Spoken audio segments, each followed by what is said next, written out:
Yesterday I did a photo shoot entirely in RAW with the iPhone 15 Pro Max and the iPhone 13 Pro Max, and I did film it, but it's just 2 hours of me complaining about distortion.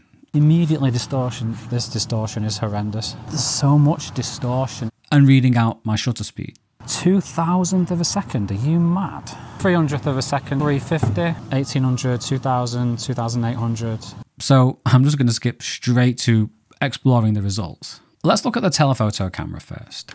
This was captured with the 13 Pro Max, which has a 77mm equivalent f2.8 lens, and it's done a fantastic job. It's sharp, it's detailed, it's clean throughout the frame, and there's no chromatic aberration in this high contrast area. And this is from the 15 Pro Max taken in the same spot. And the 15 Pro Max's telephoto hasn't offered any image quality improvements here, but as it's a 120mm equivalent at f2.8, that larger focal length comes with a more compressed perspective and a shallower depth of field, which has nicely separated Dani from the background. This is a brilliant image from the 13 Pro Max, but there's very little bokeh and background separation, so she almost blends in and it's not as nice on the eye. Compositionally, it's stronger, but I also moved back with the 15 Pro Max and captured this. I had to get used to moving back further with the 13 Pro Max, and now I have to get used to moving back further again with the 15 Pro Max, but it is well worth it.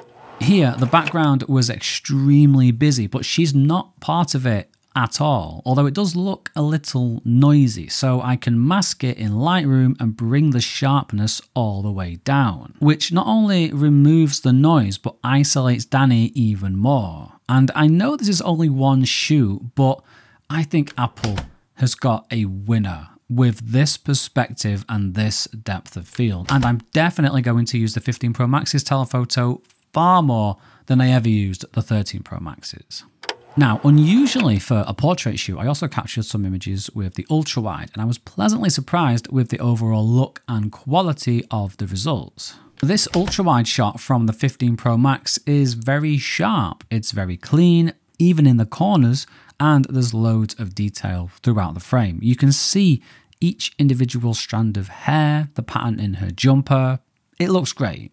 But you can say the exact same thing about the ultra-wide on the 13 Pro Max. Here, there was really nice lighting, and there's hardly anything between the two. It's only when you pixel peep at 200% do you notice that there's ever so slightly more sharpness, detail, and contrast in the 15 Pro Max compared to the 13 Pro Max. Although I did see a bit more of an improvement in different lighting conditions. In this harsher, more contrasty lighting with a greater exposure range, I think both of these look wonderful. And the whole point of capturing an ultra-wide shot probably isn't to zoom way in on it, but with the 15 Pro Max costing over 1,100 monies, you likely want to know what you're paying for. I know I certainly do.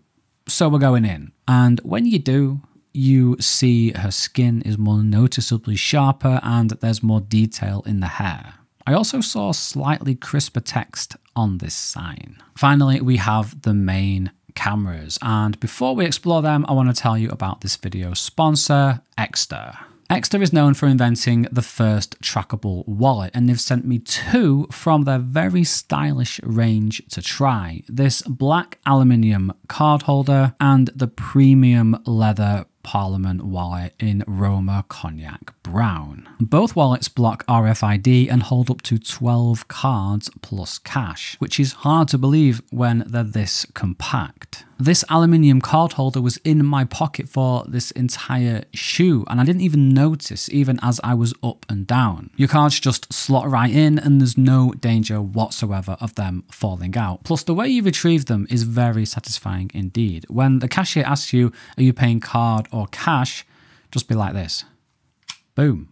Finally, if you happen to be prone to losing your valuables or leaving them behind, then you can also pick up one of these. This is Exter's tracker card. It's connected to my phone, so if I happen to lose my card holder, I can use the Chipolo app to find it, and it alerts me when I leave it behind. Or if I misplace my phone, a double tap of this button alerts me to its location. And better still, you can take advantage of my exclusive affiliate link in the description along with the discount code SHUMM, that's SHUMMM, at checkout to get a massive 55% off site-wide for the rest of this year. Now, when it comes to the main cameras, I definitely need to shoot more because I enjoyed the telephoto that much that I neglected to shoot a variety or enough photos with the main camera. So I can't see any difference in the examples from this shoot. The image quality here, for example, is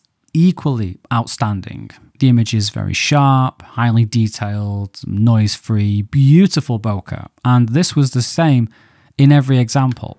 But there's got to be consistently measurable improvements somewhere, and it's probably in low light, an area I didn't explore. I'd love to shoot, for example, at dusk where I can't get away with being at base ISO all the time, so I have to go up to 100, 200 and beyond and see which holds up the best, see where the improvements are. So I'll arrange to shoot that, but in the meantime, taking the results of this shoot in isolation as a raw shooter who doesn't use processed formats, so that means I don't get access to 48 megapixels, tone mapping or some intergalactic planetary photastic engine or whatever it's called.